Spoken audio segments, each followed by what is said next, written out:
స్నేహితులారా, ఈ సమయాన్ని బట్టి దేవునికి వందనాలు తెలియజేస్తూ ఉన్నాను.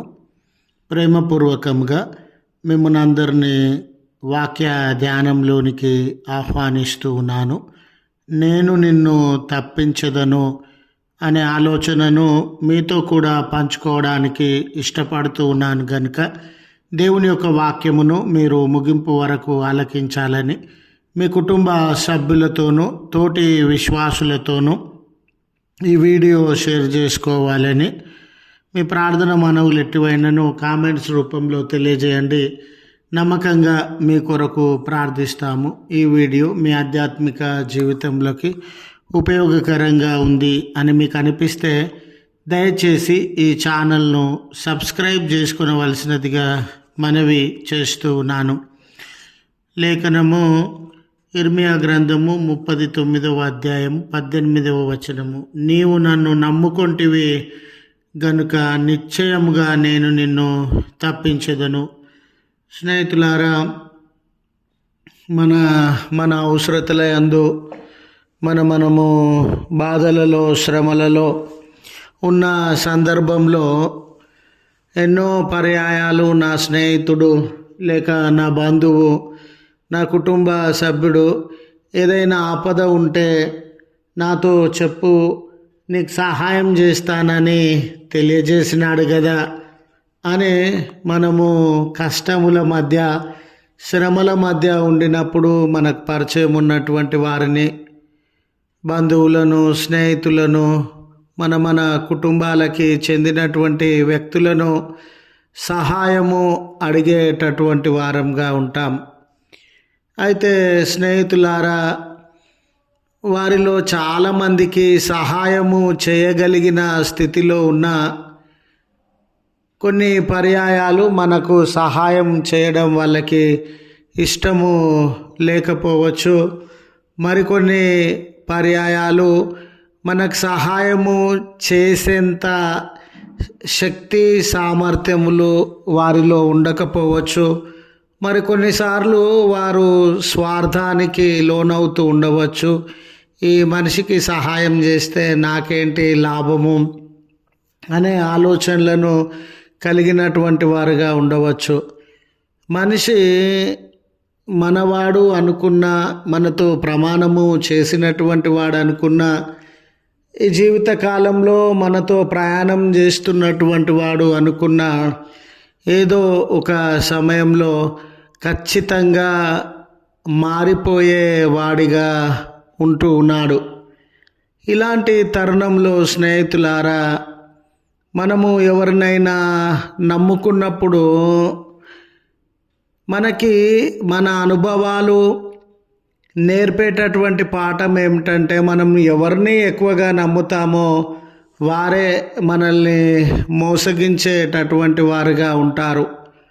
మనము ఎవరిని మీద ఎక్కువ నమ్మకము పెట్టుకుంటామో వారే మనకు కన్నీళ్లను కలుగజేసేటటువంటి వారుగా ఉంటారు.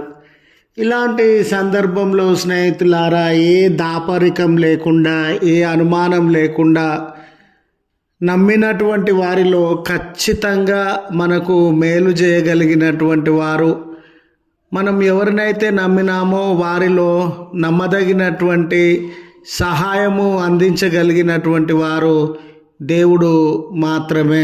చదవబడిన లేఖన భాగంలో కూడా బబులోనికి సంబంధించినటువంటి ఎబెద్ మెలెక్కి చూడండి, యెరూషలేము మీద యుద్ధము, సైన్యము, ఆపద, రక్తపాతము, ప్రమాదము బయలుదేరుతూ ఉన్నటువంటి సందర్భంలో దేవుడు ఈ మాటను వాగ్దానము చేస్తూ ఉన్నాడు.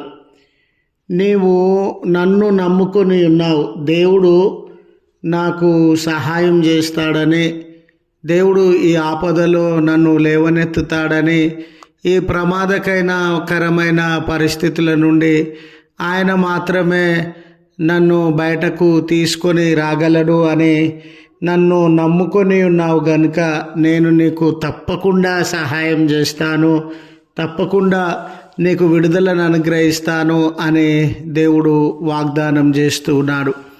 ఎంతోమంది మనుషులు ఇప్పటివరకు ప్రామిస్ అండి అని నీతో పలికి నిన్ను మోసగించినటువంటి వారు ఉండవచ్చు, కానీ దేవుడు ఏ రోజు మాట ఇచ్చి తప్పేటటువంటి దేవుడు కాదు. ఆయన మాటను ఇచ్చి మర్చిపోయేటటువంటి దేవుడు కాదు. ఆయన ఎవరినైనా నమ్ముకొని మోసపోయామేమో, ఎవరినైనా నమ్ముకొని ఒంటరివాడవయ్యావేమో, ఎవరినైనా నమ్ముకొని అయ్యో ఈ వ్యక్తిని నమ్మడం వలన, గుడ్డిగా నమ్మడం వలన ఈరోజు నష్టపోయానే, కన్నీళ్ళ పాలయ్యానే, ఒంటరివానిగా మిగిలిపోయానే, వీరిని నమ్మడం వలన సర్వాన్ని కోల్పోయినానే, వీరిని నమ్మడం వలన నా జీవితంలో ఎన్నో ఆపదలను, ఎన్నో భారములను భరించాల్సి వచ్చిందే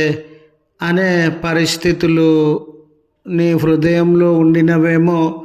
అలాంటి కన్నీళ్ళ మధ్య నీవు నలిగిపోయేటటువంటి వాడవుగా ఉన్నావేమో.